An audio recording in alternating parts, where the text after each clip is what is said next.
الذین یؤمنون بالغیب ویقیمون الصلاة ومما رزقناہم ينفقون۔ ترجمہ: وہ لوگ جو بغیر دیکھے ایمان لاتے ہیں اور نماز قائم کرتے ہیں اور ہمارے دیے ہوئے رزق میں سے کچھ ہماری راہ میں خرچ کرتے ہیں۔ یہاں سے لے کر آگے کی 3 آیتیں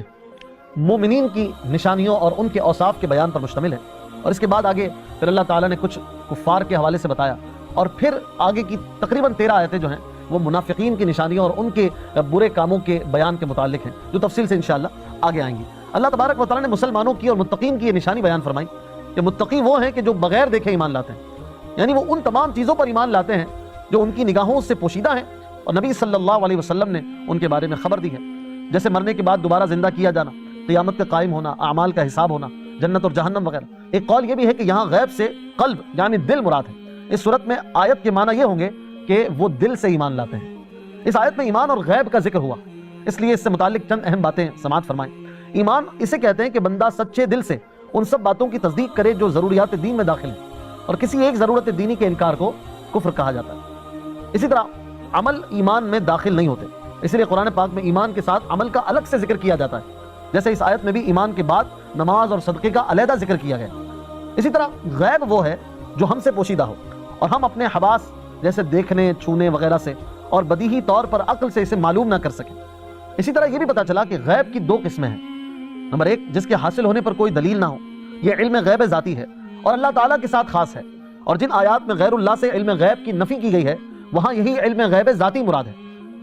نمبر 2، وہ علم غیب جس کے حاصل ہونے پر کوئی دلیل موجود ہو، جیسے اللہ تعالیٰ کی ذات و صفات، گزشتہ انبیاء علیہ السلام اور قوموں کے احوال، اسی طرح قیامت میں ہونے والے واقعات وغیرہ کا علم، یہ سب اللہ تعالیٰ کے بتانے سے معلوم ہے، اور جہاں بھی غیر اللہ کے لیے غیب کی معلومات کا ثبوت ہے وہاں اللہ تعالیٰ کے بتانے ہی سے مراد ہوتا ہے۔ اسی طرح یہ بھی پتہ چلا کہ اللہ تعالیٰ کے بتائے بغیر کسی کے لیے ایک ذرے کا علم غیب ماننا بھی قطعی کفر ہے۔ یہ بھی پتہ چلا کہ اللہ تعالیٰ اپنے مقرب بندوں جیسے انبیاء اکرام علیہ السلام، اولیاء عظام رحمۃ اللہ تعالیٰ علیہ مجمعین پر غیب کے دروازے کھول دیتا ہے،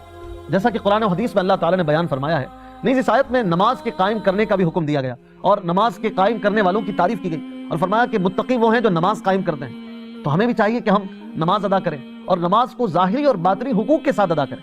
نماز کے ظاہری حقوق یہ ہیں کہ ہمیشہ ٹھیک وقت پر پابندی کے ساتھ نماز پڑھی جائے، نماز کے فرائض، سنن اور مستحبات کا خیال رکھا جائے، مفسدات اور مکروہات سے نماز کو بچایا جائے، جبکہ باطنی حقوق یہ ہیں کہ آدمی دل کو غیر اللہ کے خیال سے فارغ کر کے ظاہر و باطن کے ساتھ بارگاہ حق میں متوجہ ہو اور بارگاہ الہی میں عرض و نیاز اور مناجات میں گم ہو جائے۔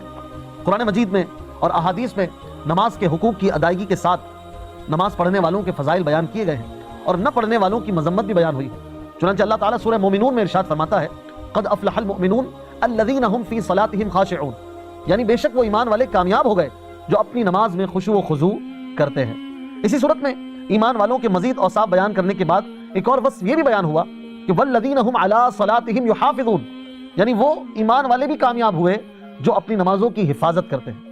اور ایمان والے جو نمازوں کی حفاظت کرتے ہیں اور دیگر اچھے اوصاف رکھتے ہیں، اللہ تعالیٰ نے اسی سورہ مومنون میں ان کی شان یہ بیان فرمائی کہ اولئک هم الوارثون الذین یرثون الفردوس هم فیہا خالدون، یعنی یہ لوگ وارث ہیں، کس کے وارث؟ فردوس کے وارث ہیں اور ہمیشہ اس میں رہیں گے۔ اور نماز میں سستی کرنے والوں کے لیے اللہ تعالیٰ فرماتا ہے، ان المنافقین یخادعون اللہ وهو خادعهم واذا قاموا الى الصلاة قاموا كسالى یراؤون الناس ولا یذکرون اللہ الا قلیلا، بے شک منافق لوگ اپنے گمان میں اللہ کو فریب دینا چاہتے ہیں اور وہی انہیں غافل کر کے مارے گا، اور جب نماز کے لیے کھڑے ہوتے ہیں تو بڑے سست ہو کر لوگوں کے سامنے ریاکاری کرتے ہوئے کھڑے ہوتے ہیں اور اللہ کو بہت تھوڑا یاد کرتے ہیں۔ تو یہ منافقین کی مذمت میں بیان کیا گیا، اور مسلمان مومن کو چاہیے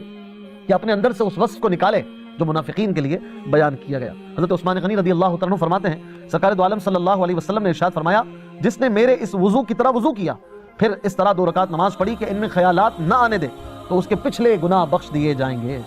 ایک اور حدیث پاک میں ہے، رسول اللہ صلی اللہ علیہ وسلم نے فرمایا، جس نے نماز پر مداومت کی یعنی اسے ہمیشہ پڑھتا رہا تو قیامت کے دن وہ نماز اس کے لیے نور، برہان اور نجات ہوگی، اور جس نے نماز کی محافظت نہ کی تو اس کے لیے نہ نور ہے، نہ برہان ہے، نہ نجات، اور وہ قیامت کے دن قارون، فرعون، حامان اور ابی بن خلف کے ساتھ ہو۔ ایک اور حدیث پاک میں حضرت ابو سعید خدری رضی اللہ تعالیٰ عنہ سے روایت ہے، حضور علیہ السلام نے ارشاد فرمایا، جس نے جان بوجھ کر نماز چھوڑ دی تو جہنم کے اس دروازے پر اس کا نام لکھ دیا جائے گا جس سے وہ داخل ہوگا۔ اللہ تعالیٰ سے دعا کرتے ہیں کہ وہ ہمیں نماز کی سعادت اور نماز پر استقامت عطا فرمائے۔ اس آیت مبارکہ میں اللہ تعالیٰ کی راہ میں خرچ کرنے کی بھی فضیلت مسلمانوں کی بیان کی گئی کہ وہ متقی ایسے ہیں کہ جو اللہ کی راہ میں خرچ کرتے ہیں، اور اللہ کی راہ میں خرچ کرنے سے مراد صدقہ کرنا، زکوٰۃ دینا، غریبوں، مسکینوں، یتیموں، طلبہ، علماء، مساجد وغیرہ کے لیے اللہ تعالیٰ کی راہ میں مال خرچ کرنا، یہ سب اس میں داخل ہے۔ اپنے فوت شدگان کے ایصال ثواب کے لیے خرچ کرنا، یہ بھی اس میں داخل ہے۔ اور قرآن پاک میں اور احادیث مبارکہ میں جا بجا اللہ تعالیٰ کی راہ میں خرچ کرنے والوں کے فضائل بیان کیے گئے ہیں۔ اللہ تعالیٰ سے دعا ہے کہ وہ ہمیں قرآن پاک سمجھنے اور اس پر عمل کرنے کی توفیق عطا فرمائے۔